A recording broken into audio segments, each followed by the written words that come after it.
বিসমিল্লাহির রহমানির রহিম।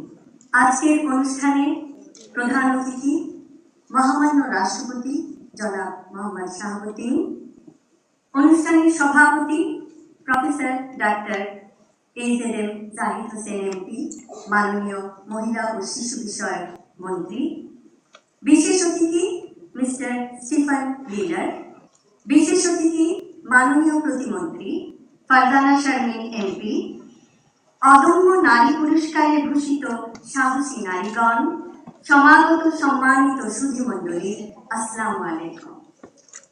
আজ আন্তর্জাতিক নারী দিবস 2026-এ আমরা একত্রিত হয়েছি কয়েকজন অসাধারণ, শ্রেষ্ঠ, অদম্য নারীদের। তাদের দৃষ্টান্ত চিরদিন দেশের মানুষের কাছে অনুকরণীয়, অনুসরণীয়, অনুপ্রেরণা। তাদের জীবন সংগ্রাম মনে করিয়ে দেয় অদম্য মনোবলই মানুষের সবচেয়ে বড় শক্তি। আজ ভারাক্রান্ত হৃদয়ে স্মরণ করছি শহীদ রাষ্ট্রপতি জিয়াউর রহমান এবং আপসহীন বহুদলীয় গণতন্ত্রের নেত্রী বেগম খালেদা জিয়াকে। গণতন্ত্র অগ্রগায়নের অদম্য বেগম খালেদা জিয়া, গণতন্ত্রের মা।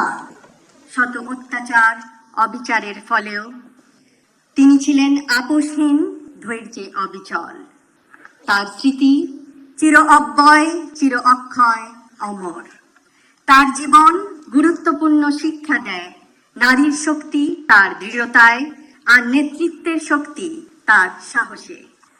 তার মন সদা কেঁদেছে দেশের নিষ্পেষিত, নিপীড়িত মানুষের জন্য। তার বজ্রকণ্ঠ সদা সোচ্চার হয়েছে স্বৈর শাসনের শোষণের বিরুদ্ধে। তিনি মা, তিনি যোদ্ধা, তিনি ন্যায় বিচারক, তিনি আমাদের চলার পথের গণতন্ত্রের পথপ্রদর্শক। আজ এই দিবসে বাংলাদেশের সকল নারীকে জানাই আন্তরিক শুভেচ্ছা ও অভিনন্দন। আপনাদের সাহস, প্রজ্ঞা ও নেতৃত্বই আমাদের আগামীর পথকে আলোকিত করবে।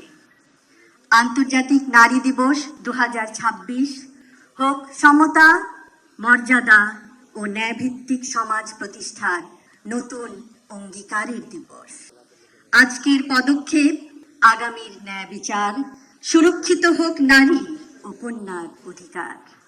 পরিশেষে আমি মহিলা ও শিশু বিষয়ক মন্ত্রণালয়কে জানাই আমার আন্তরিক অভিনন্দন এই অনুষ্ঠানটি এত সুন্দরভাবে আয়োজন করার জন্য। সকলকে ধন্যবাদ। আল্লাহ হাফেজ।